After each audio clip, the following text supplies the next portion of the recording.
سلام به اپیزود دوم از روزنگار ذهن یک روانشناس خوش اومدید. دکتر سپید مژدگان هستم، در خدمتتونم با بحث توسعه فردی از توهم تا واقعیت.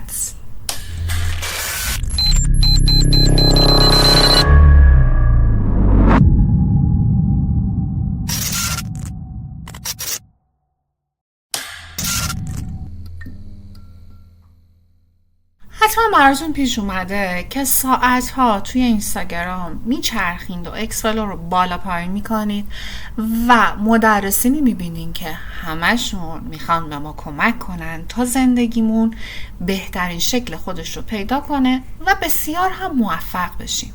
نه تنها موفق بشیم بلکه اتیکت کاری داشته باشیم یا ثروتمند بشیم یا اینکه بتونیم با کلاممون روی دیگران نفوذ داشته باشیم. کل این مطالب اینستاگرامی رو اگر با هم جمع کنیم شاید یک کتابم نشه. همشون دارن یه چیزی میگن و همشون هم صرفاً حرفاشون خیرخواهانه نیست، بلکه یا دارن رویا میفروشن یا پی اینن که پکیجای خودشون رو بفروشن که بعد بگن ببین من چقدر آدم موفقیم. هر جا که شما حرف از فرکانس و ارتعاش و انرژی مثبت شنیدید، یکم باید بیاید بیرون میدون و از دور نگاه کنید داخل میدون چه خبره. این میدونم میدون رویا فروشیه، اتفاقی که خانمانسوز شده واسه همه که ای وای فلانی موفق شد و من نشدم. عزیزان من، با 4 جمله‌ای که ما هر روز صبح جلوی آینه به خودمون بگیم موفقیت و ثروتمند شدن و خوشحال شدن اتفاق نمیفته. توسعه فردی فقط منوط به 4 جمله مثبت نیست. قبل از اینکه بریم ببینیم واقعیت توسعه فردی چیه، میخوام با مفهوم اصلی توسعه فردی آشناتون کنم.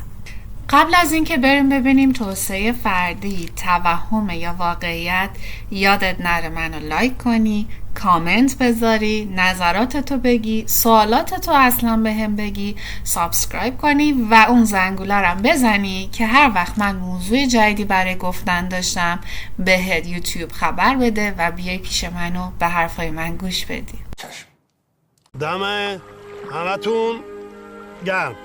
خب بریم ببینیم توسعه فردی چیه. توسعه فردی یه فرایندیه که ما آگاهانه قدم داخلش میذاریم. یعنی اینجوری نیستش که من به صورت ناخودآگاه بگم توی مسیر توسعه فردی قرار گرفتم.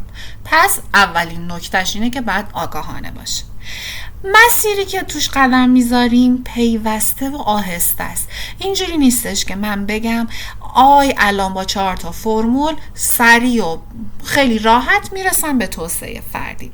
ما توی این مسیر کمک میکنیم به خودمون و تلاش میکنیم که بتونیم مهارت‌ها، توانایی‌ها و ویژگی‌های شخصیتیمون رو رشد و بهبود بدیم و بتونیم به یه نسخه بهتر از خودمون نه کس دیگه‌ای تبدیل بشیم.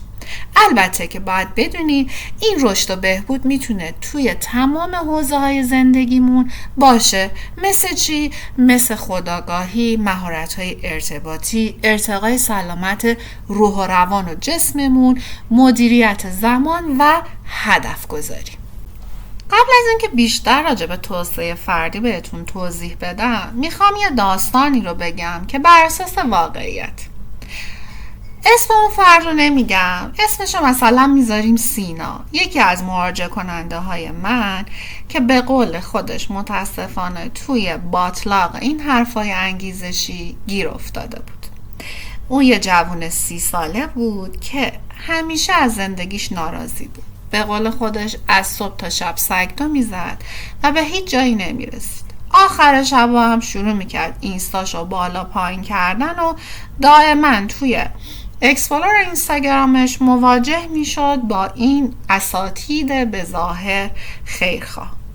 سینه تصمیم گرفت که یه تغییری تو زندگیش بده. برای همین هرچی که در می آورد رو خرج کتاب‌های زرد و شرکت توی سمینارها و پادکست‌های مثلا توسعه فردی میکرد.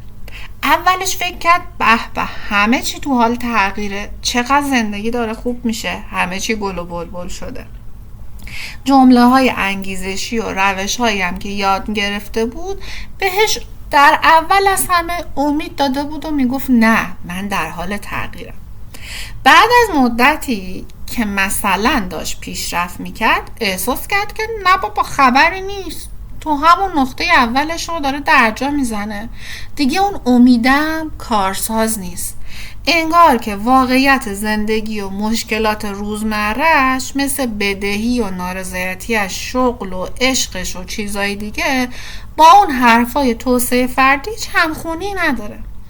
احساس کرد که توهم تغییر رو داره نه خود تغییر رو، و فهمید که هیچ چیزی به صورت عمیق و پایدار تو زندگیش اتفاق نیفتاده، فقط یک توهم خشک و خالی بوده.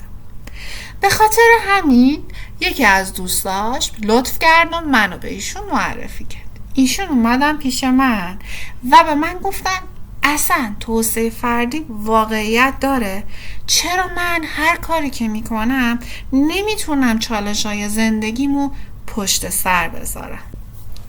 بهش گفتم تو باید خودتو عمیق‌تر بشناسی، باید وارد باورها و ترس‌های درونیت بشی، باید بری تو دل این ترس‌های درونیت تا بفهمی که مشکل اصلی از کجاست. یهو از حرف من شوکه شد و گفت یعنی چی؟ یعنی این همه من تلاش کردم نرفتم تو دل ترس ها و باورهای درونیم؟ گفتم نه، اینا همش ظاهره. اگر باطن و واقعیت قضیه رو بخوای خیلی چالشی تر از اون چیزیه که تو فکر میکنی. به سینا گفتم توسعه فردی نیاز به یک کار مداوم و عمیق داره و صرفاً با تکیه روی محتواهای سطحی که توی اینستاگرام میبینی یا توی سمینارهای زرد میبینی نمیتونی تحول دائمی تو خودت ایجاد کنی. حتی اگر تو مسیر خودشناسی هم که قدم میذاری یه جاهایی فراموش کنی که تکرار رو تمرین کنی، این تغییر نمیتونه دائمی باشه. ما هم اومدیم چی کار کردیم؟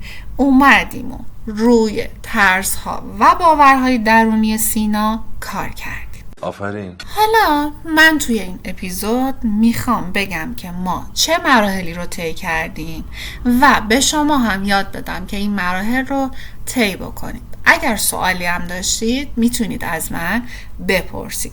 مسلماً که خودشناسی و توسعه فردی یک شبه و با یه دونه پادکست اتفاق نمیفته. شما حتما نیاز به یک روانشناس یا یک کوچ دارید، اما شاید این مراحل و این راهکارهایی که من میگم تلنگری باشه برای اینکه مسیر درست رو انتخاب کنی و بی خودی زمان و پول و انرژیتون رو جای اشتباهی خرج نکنی. قبل از اینکه برم راهکارهای مواجهه با ترس‌ها و باورهای درونی رو بهتون بگم، یادتون نره که منو سابسکرایب کنین، زنگوله رو بزنید که هر وقت من مطلب جدیدی داشتم یوتیوب بهتون خبر بده. لایک و کامنت هم که میدونم فراموش نمی کنین. راستی آدرس پیج اینستاگرامم هم اینجا گذاشتم، اونجا هم گهگاه یه سری مطالب میذارم که شاید به کارتون بیاد. خب اولین راهکار اینه که ما بتونیم ترس‌ها و باورهای درونیمون رو شناسایی و درک کنیم. برای این کار اول باید به خودآگاهی برسیم. برای خودآگاهی شما نیاز به نوشتن روزانه دارید. باید بشینید با خودتون یکی دوتا کنید، ببینید با خودتون چندین چه باورها و چه ترس‌هایی دارید.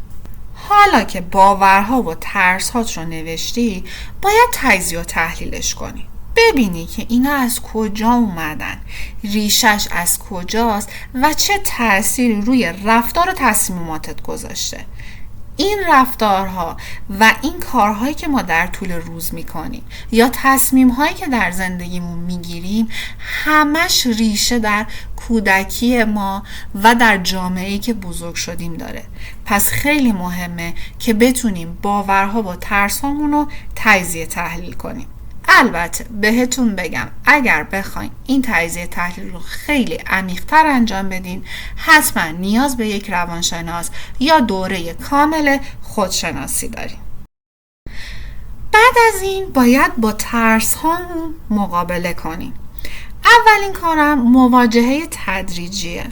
یعنی اگر مثلا شما میخوای یک فردی باشی که توی جمع راحت صحبت کنی یا میخوای سخنران خوبی بشی یا میخوای اصلا حقتو تو محیط کاری از بقیه بگیری، میتونی از گروه‌های کوچیک شروع کنی و این باعث میشه که کم کم جرأت پیدا کنی و وارد گروه‌های بزرگتر بشی.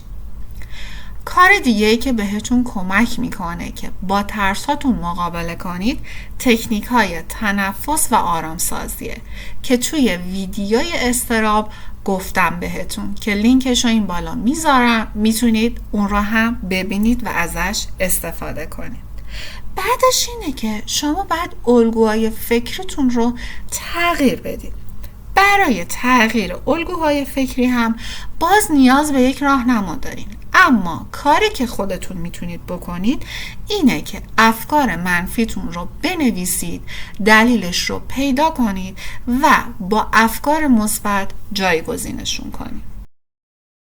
مرحله آخر از روبرو شدن با ترس‌ها و باورهای درونیمون مرحله پذیرش و بخشش خودمونه.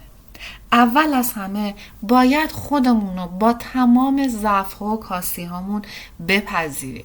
حتی نقاط قوتمون رو دوست داشته باشیم و نگیم نه بابا حالا اینو که همه دارن منم دارم. نه، هر کدوم از ما منحصر به فرد هستیم.